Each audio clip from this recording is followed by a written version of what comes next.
Advocate Anil boss ഈ വിജയ സമയത്ത് നമ്മളോടൊപ്പം ചേരുകയാണ്. ഗുഡ്നസ് ന്യൂസിനൊപ്പം ചേരുകയാണ്. KPCC വക്താവ് അഡ്വക്കേറ്റ് അനിൽ ബോസ്, എങ്ങനെയാണ് ഈ സമയത്തെ തെരഞ്ഞെടുപ്പ് നിരീക്ഷണത്തെ അങ്ങ് വിലയിരുത്തി കാണുന്നത്?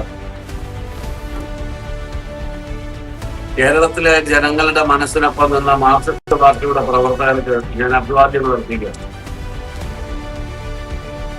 കേൾക്കുന്നുണ്ട്. തീർച്ചയായിട്ടും തുടരാം. ഞാൻ പറഞ്ഞത് കേട്ടോ എന്ന് എനിക്കറിയില്ല. അനിൽ ബോസ് കേൾക്കുന്നുണ്ട്, താങ്കൾക്ക് തുടരാം. ഞാൻ പറഞ്ഞത് കേരളത്തിലെ പൊതു മനസ്സിനൊപ്പം നിന്ന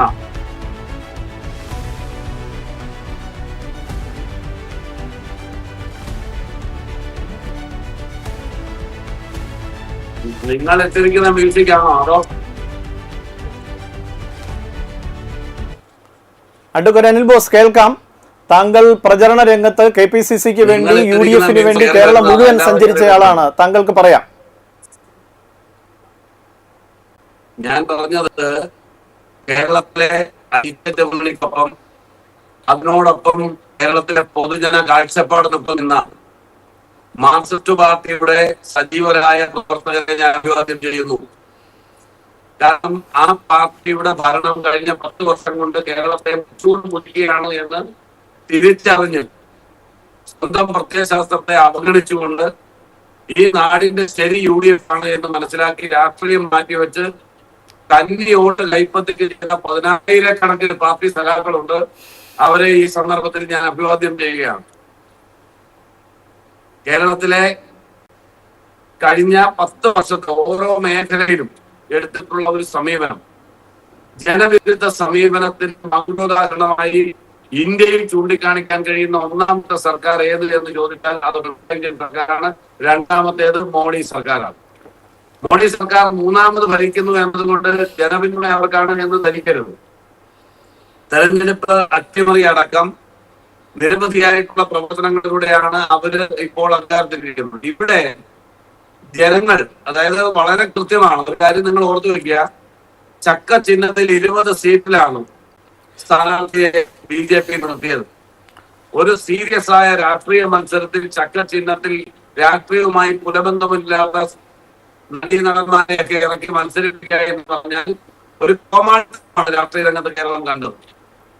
ആ വ്യക്തികളെ ഞാൻ ഇൻസൾട്ട് ചെയ്യണ്ട.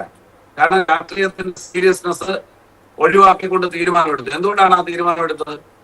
ഏറ്റുമാനൂരിൽ ശ്രീ VN വാസവനെ പോലെ, തൃപ്പൂണിത്തറയിലെ സ്ഥാനാർത്ഥിയെ പോലെ, റാന്നിയിലെ LDF സ്ഥാനാർത്ഥിയെ പോലെ വിവിധങ്ങളായിട്ടുള്ള ഇടങ്ങളിൽ CPM-ന് ഉറപ്പായും ജയിപ്പിച്ചുകൊണ്ട് വരണമെന്ന് അവർ രാഷ്ട്രീയമായി തീരുമാനിച്ചിട്ടുള്ള സ്ഥലങ്ങളിലൊക്കെയും BJP ചക്ക ചിഹ്നത്തിന്റെ സ്ഥാനാർത്ഥി നിർത്തി. പക്ഷേ ജനം അതിനേക്കാൾ ബുദ്ധിയുള്ളവരും, നിങ്ങൾ പഴയ ഡിബേറ്റുകൾ ശ്രദ്ധിച്ചാൽ മനസ്സിലാവും, ഞാൻ പറഞ്ഞിട്ടുണ്ട് പല ചർച്ചകളിലും, വോട്ട് പ്രതീക്ഷിച്ച് ചക്കച്ചിഹ്നം കൊടുത്ത CPM-കാർ അറിയാൻ പോകുന്ന കാര്യം CPM-ന്റെ ഒറിജിനൽ കേഡറുകൾ വോട്ട് ചെയ്യുന്ന കൈപ്പത്തി ചിഹ്നത്തിലാണ് നമ്മൾ പറഞ്ഞിരുന്നു. അത് വെളിവാക്കുന്ന ഫലമാണ് ഇപ്പോൾ വന്നുകൊണ്ടിരിക്കുന്നത്. കേരളത്തെ സംബന്ധിച്ചിടത്തോളം പൂർണ്ണമായി മുങ്ങി താഴ്ന്നുകൊണ്ടിരിക്കുന്ന ഈ നാടിനെ രക്ഷിക്കാനുള്ള ഒരു ഊർജമായി ഈ വിജയം മാറും. കേരളത്തിലെ പൊതുസമൂഹം അതിനനുസരിച്ച് ചിന്തിച്ചു, അതിനൊപ്പം രാഷ്ട്രീയം മറന്നു. അനിൽ ബോസ്, ഒരു കാര്യം കൂടെ, വോട്ടെണ്ണൽ ആരംഭിച്ചിട്ട് ഏതാണ്ട് 3 മണിക്കൂർ പിന്നിടാൻ പൂർത്തിയാകാൻ പോകുന്നു. ഇപ്പോൾ 102 സീറ്റുകളിലാണ് UDF മുന്നേറുന്നത്. ഇത് തെരഞ്ഞെടുപ്പ് വോട്ടെണ്ണൽ പൂർത്തിയാകുമ്പോൾ ഈ ലീഡ് നിലനിർത്താൻ സാധിക്കുമോ? എനിക്ക് തോന്നുന്നു UDF-ൽ VD സതീശനാണ് 100 എന്ന മാജിക് നമ്പറിലേക്ക് UDF എത്തുമെന്ന് പ്രതീക്ഷിച്ചത്, അല്ലെങ്കിൽ അതിനുവേണ്ടി പ്രഖ്യാപനം നടത്തിയത്. താങ്കൾ എങ്ങനെയാണ് ഇതിനെ കാണുന്നത്? UDF പ്രതീക്ഷിച്ചതിനപ്പുറത്തുള്ളൊരു വിജയമാണോ ഇപ്പോൾ UDF നേടുന്നത്? തെരഞ്ഞെടുപ്പിൽ എപ്പോഴും പടം നയിക്കുന്ന നേതാക്കൾ കൊടുക്കുന്ന കോൺഫിഡൻസ് വളരെ വലുതാണ്. കഴിഞ്ഞ പാർലമെന്റ് പൊതു തെരഞ്ഞെടുപ്പ് എടുത്താൽ ഇന്ത്യയുടെ പ്രധാനമന്ത്രി 500+ ഞങ്ങൾ അധികാരത്തിൽ വരും. 400 കിട്ടുകയെല്ലാം അദ്ദേഹത്തിന് അറിയാം. അദ്ദേഹത്തിന്റെ പാർട്ടി കുറച്ചേക്കും ഭൂരിപക്ഷം ഉണ്ടാകുന്ന അറിയാം. 400 എന്ന് പറയുന്ന ഒരു നമ്പർ മുന്നോട്ട് വയ്ക്കുന്ന ഒരു കോൺഫിഡൻസ് ആണ്. ആ നിലയിൽ 100 കിട്ടുമെന്ന് എല്ലാ രാഷ്ട്രീയ സാഹചര്യങ്ങളും വിശകലനം ചെയ്യുമ്പോൾ ഞങ്ങൾക്ക് 100-100-അധികവും സീറ്റിൽ പോകാനുള്ള രാഷ്ട്രീയ സാഹചര്യം ഉണ്ടെങ്കിലും നമുക്ക് ഒരു തെരഞ്ഞെടുപ്പിന്റെ വഴിവാദത്തിൽ നിൽക്കുമ്പോൾ നമുക്ക് ജനങ്ങളുടെ പ്രതീക്ഷ, ജനങ്ങളുടെ വിലയിരുത്തൽ, അഭിപ്രായം അതനുസരിച്ചാണ് പ്രതികരിക്കാൻ വേണ്ടി വരിക. അത് ടീം നയിക്കുന്നയാളാണ്. സ്വാഭാവികമായും കേരളത്തിലെ തെരഞ്ഞെടുപ്പിനെ നയിക്കുന്ന ഐക്യ ജനാധിപത്യ മുന്നണിയുടെ ചെയർമാൻ കൂടിയായിട്ടുള്ള പ്രതിപക്ഷ നേതാവാണ്. അദ്ദേഹം മുന്നോട്ട് വെച്ചു കോൺഗ്രസ്. തീർച്ചയായും അത് വലിയ ആത്മവിശ്വാസം വരുന്ന കാര്യമാണ്. അത് കേരളത്തിലെ കോൺഗ്രസ് മണ്ഡലംഗം ആലോചിച്ച് വിലയിരുത്തിയ തീരുമാനമാണ്. ആ 100+ നമ്മൾ നിന്നു. അതിന്റെ അകത്ത് ഇപ്പം കഴിഞ്ഞ തെരഞ്ഞെടുപ്പിൽ, പാർലമെന്റ് തെരഞ്ഞെടുപ്പുമായി ബന്ധപ്പെട്ട് നമ്മളൊക്കെ 300+, അറിയാം, 300+ എന്ന ഒരു സ്റ്റാൻഡ് പറയണം, അതിലേക്ക് വരും എന്ന് പറഞ്ഞു. കേരളാന്തരീക്ഷത്തിൽ നമ്മുടെ ചർച്ചയിൽ 300+ പറഞ്ഞു. പക്ഷെ ദേശീയ തലത്തിൽ കോൺഗ്രസ് 300+ പറയുന്നത് തെരഞ്ഞെടുപ്പിന് 2 ദിവസം മുമ്പാണ്. അഡ്വക്കേറ്റ് അനിൽ ബോസ് അങ്ങനെ പറയുമ്പോൾ ഒരു കാര്യം, താങ്കൾ സൂചിപ്പിച്ചതുപോലെ 100 വോട്ട് പ്രതിപക്ഷ നേതാവ്, പടനയിച്ച നേതാവ് പറയുന്നു എന്നങ്ങ് പറയുമ്പോൾ തന്നെ തെരഞ്ഞെടുപ്പ് സമയത്തും തെരഞ്ഞെടുപ്പിന് മുമ്പും തെരഞ്ഞെടുപ്പ് പ്രചരണത്തിനും അതിനുശേഷവും വളരെയധികം വ്യാപകമായ കോൺഗ്രസിനെതിരെ ഉണ്ടായ ഒരു പ്രചരണം അല്ലെങ്കിൽ ട്രോള് മുഖ്യമന്ത്രി കസേരയുമായി ബന്ധപ്പെട്ടാണ്. ഇന്നലെയും ഇപ്പോഴും അത് ചർച്ച ചെയ്യുന്നുണ്ട്. ആരായിരിക്കും മുഖ്യമന്ത്രി സ്ഥാനാർത്ഥി? മുഖ്യമന്ത്രി സ്ഥാനാർത്ഥിക്ക് വേണ്ടി UDF അല്ലെങ്കിൽ കോൺഗ്രസിൽ വലിയ ശക്തമായ പിടിവലി ഉണ്ടാവുമെന്ന് പറയുന്നു. ഇനി അതാണോ കാണാൻ സാധിക്കുക? കേരളത്തിലെ കോൺഗ്രസിൽ മാത്രമല്ല, സംഘടനാ രംഗത്ത് നിൽക്കുന്ന എല്ലാവർക്കും സ്ഥാനമാനങ്ങളിൽ ഉയർന്നു വരണമെന്ന് ആഗ്രഹിക്കുക എന്ന് പറയുന്ന അവരവരുടെ സ്വാതന്ത്ര്യമാണ്. അത് ആഗ്രഹിക്കരുതെന്ന് പറയാൻ നിങ്ങൾക്കോ എനിക്കോ എന്താ അവകാശം?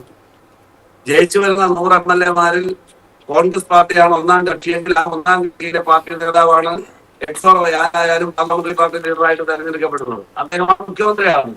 ആ ഇരിക്കുന്ന മുഴുവൻ ആളുകൾക്കും, കന്യാംഗം ജയിച്ചു വരുന്ന ആളുകൾക്ക് അടക്കം മുഖ്യമന്ത്രി ആയാലും എന്തുകൊണ്ട് പറ്റില്ല എന്ന് ചോദിക്കാം, ആഗ്രഹിക്കാം. അതിലെന്താ തെറ്റ് പറയാൻ കഴിയുക? അത് ആഗ്രഹിക്കണം.